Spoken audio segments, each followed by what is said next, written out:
তাহলে কি I M a student, আমি একজন ছাত্র যদি বলি আমি একজন ছাত্র ছিলাম, তাহলে এখানে এম এর পরিবর্তে আপনি যদি এখানে ওয়াজ বসিয়ে দেন তাহলে কি হইতেছে আমি একজন ছাত্র ছিলাম। আর আপনি যদি বলেন আমি একজন ছাত্র হব, এখানে এম এর পরিবর্তে আপনি শেল অথবা উইল বসিয়ে দেন তাহলে হয়ে যাবে কি আমি একজন ছাত্র হব। তাহলে আপনি এখানে এই স্টুডেন্টের পরিবর্তে আপনি এখানে অনেকগুলো বসিয়ে দিতে পারেন, এগুলো বসিয়ে দিতে পারেন।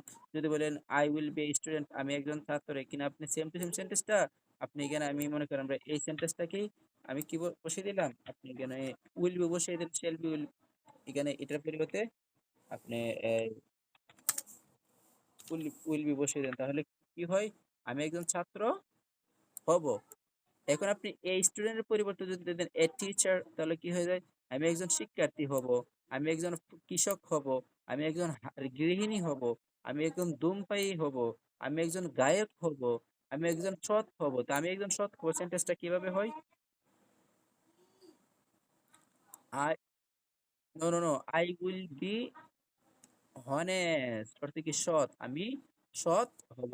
যদি বলেন আমার আমার বাবা সৎ হবে তাহলে মাই ফাদার, এখানে আপনি আয়ের স্থানে মাই ফাদার বসে দেন। তো বসে দেন মাই ফাদার, এখানে যে যে স্থানে আয় আছে সেই স্থানে যদি আপনি এগুলো সাবজেক্ট বসিয়ে দেন, যদি বলে বাংলাদেশের লোকজন সৎ হবে, তো বাংলাদেশের লোকজন সাবজেক্ট কি দ্য পিপল অফ বাংলাদেশ, মানে কি বাংলাদেশের লোকজন। উইল বি স্টুডেন্ট ছাত্র হবে, বাংলাদেশের লোকজন কৃষক হবে a farmer, the people of Bangladesh বাংলাদেশের লোকজন উইল বি ফার্মার, বাংলাদেশের লোকজন কৃষক হবে।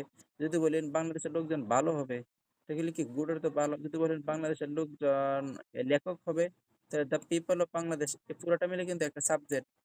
উইল বি কি হবে, ওয়ার্কার শ্রমিক হবে, ড্রাইভার হবে, লেখক হবে, খারাপ হবে। এভাবে আপনি কিন্তু অনেক সেন্টেন্স তৈরি করতে পারতেছেন।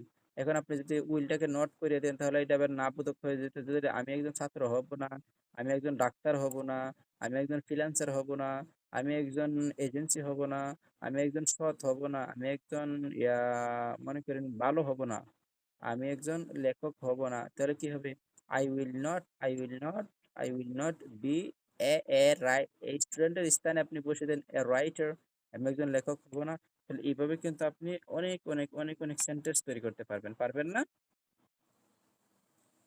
এখানে দেখা যাইতেছে কিন্তু অল্প, আমি এখানে কিন্তু অল্প অল্পতে লেখাই শেষ, কিন্তু আপনি যদি চেষ্টা করেন আই থিঙ্ক দ্যাট আপনি এখানে এক দিশটা দু তিন দিশটা সেন্টেন্স তৈরি করতে পারবেন। এখান থেকে আপনি এখানে আই দিলেন, আই দ্বারা আপনি আমি স্টুডেন্ট আপনি দিলেন, এই স্টুডেন্টের পরিবর্তে আপনি এখানে সবগুলা বসান, তাহলে সবগুলো সেন্টেন্স তৈরি হইতেছে। বর্তমানে আপনি ব্যবহার করতে পারবেন ওয়াজ দ্বারা ব্যবহার করেন, আপনি আই ওয়াজ এ স্টুডেন্ট, আমি একজন ছাত্র ছিলাম, তাহলে আমি একজন টিচার শিক্ষক ছিলাম, আমি একজন কৃষক ছিলাম।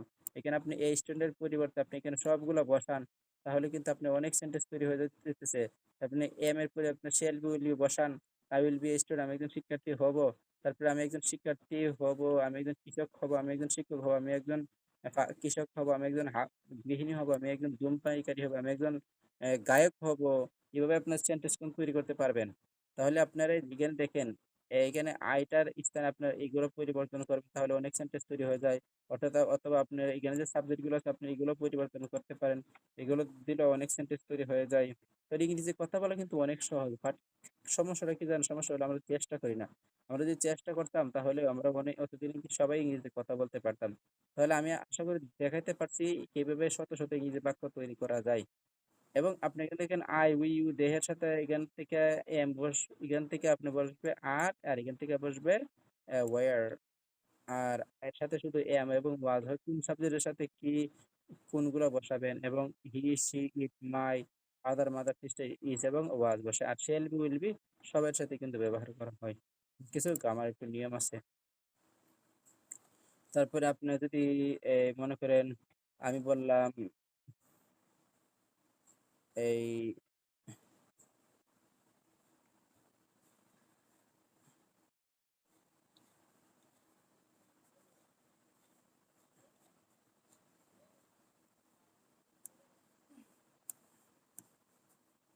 ফর এক্সাম্পল এখান থেকে যদি আপনি সেন্টেন্স তৈরি করেন, যেমন I am interested in dancing, I am interested am being interested, যেমন আপনার একটু কঠিন লাগতে পারে, তাহলে আপনি এখানে আয়ের স্থানে আপনি এখানে বসে দেন এটা আর এখানে এই ডান্সিং এর পরিবর্তে যদি বলেন আমি কেতে আগ্রহী, তাহলে কি বলবেন? I am interested in eating. আমি কেতে আগ্রহী, আমি ইংরেজিতে কথা বলতে আগ্রহী। I am interested in speaking English. আমি ইংরেজিতে কথা বলতে আগ্রহী। যদি বলেন আমি ইংরেজিতে কথা বলতে আগ্রহী হব, তো হবর মানে কি? আগ্রহী হবর মানে হলো গিয়া শেল বি অথবা উইল বি। তো I will B interested in dancing, আমি নাচতে আগ্রহী হব। আমি নামাজ পড়তে পড়তে আগ্রহী হব। I will B interested in praying, আমি নামাজ পড়তে পড়তে আগ্রহী হব। এভাবে কিন্তু আপনি অনেক সেন্টেন্স